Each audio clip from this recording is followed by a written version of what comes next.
Hi, my name is Brooke Blanford. I'm going to be discussing the benefits of using a democratic leadership in an organization.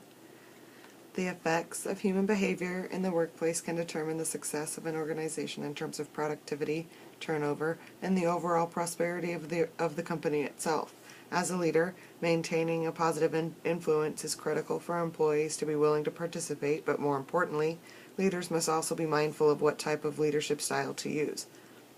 Kurt Lewin and his associates, who conducted social psychology experiments on groups of people and how these subjects interact with various types of leadership behaviors.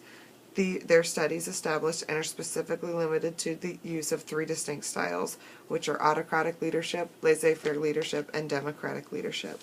My argument focuses on the advantages of democratic leadership, which provides an institution in a vast amount of situations, as it is the most efficient style to use. Democratic leaders are the most effective because they encourage participation of all team members, they appoint authority to others when it is necessary, and they empower employees to go above and beyond the call of duty within an organization.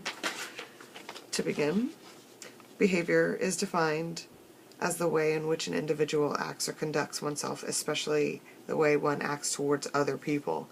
And in most cases, behaviors can be learned, and some behaviors tend to come more naturally to us as humans than others. In 1939, it was Kurt Lewin and his associates who set out to distinguish three types of leadership behaviors and styles.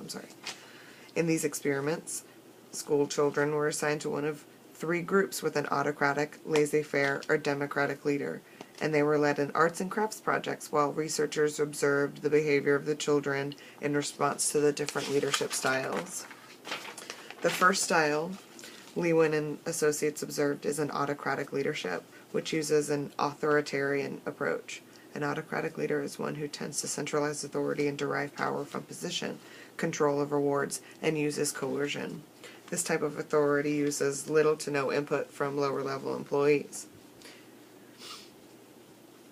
Autocratic leaders provide clear expectations for what needs to be done, when it needs to be done, and how it should be done, which often fosters hostility.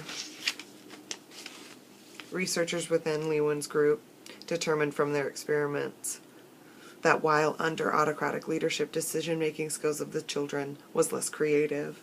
The groups performed highly so long as the leader was present to supervise them. However, group members were displeased with the close, authoritarian style of leadership, and feelings of hostility frequently arose.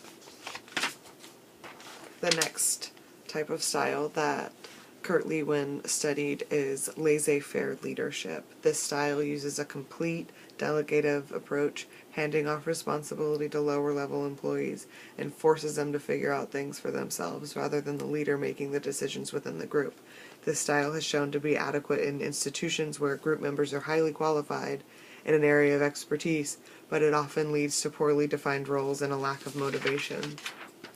Lewin's team discovered that using a laissez-faire leadership style among children was the least productive of all the groups. Since the children in the study are not highly skilled, experienced, or educated, a laissez-faire approach is just not appropriate to use. Laissez-faire leaders believe in freedom of choice for the employees, leaving them alone so they can do as they want. Children should be not given this amount of freedom to do work as they please, nor should they be left to make decisions on their own. But in terms of adults, who should be able to have some level of freedom, if members of a team cannot learn to work interdependently, they will likely be unable to make these impactful decisions. The final style that Lewin's team distinguishes is a democratic leadership. It is generally the most effective leadership style. It offers guidance to group members, but they also participate in the group and allow input from other group members. Democratic leadership is one with a leader who delegates authority to others, encourages participation, and depends on subordinate respect for influence. If members of the team respect each other and the leader, cohesion will begin to develop, which supports a positive work environment and allows for creativity and thorough solutions to specific problems.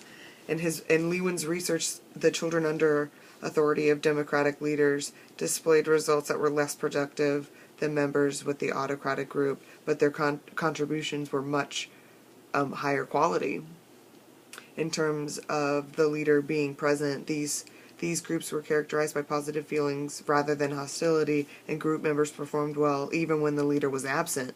This differs drastically from subjects under autocratic leadership, because the presence of the leader for the children led by autocratic leaders was necessary for results, but children with a democratic leader still produced results regardless. The participative leadership style tends to make followers feel like they are an important part of the team, which helps foster commitment to the goals of the organization. To conclude, individual human behavior can determine the success of an organization due to the influence people have on each other.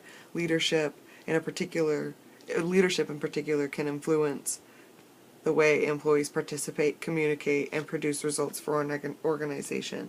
These studies and experiments conducted by Kurt Lewin and his team established the 3 leadership styles that were explored in this presentation. The results concluded various pros and cons to each of the leadership styles, but they were highly in favor of the democratic leadership style.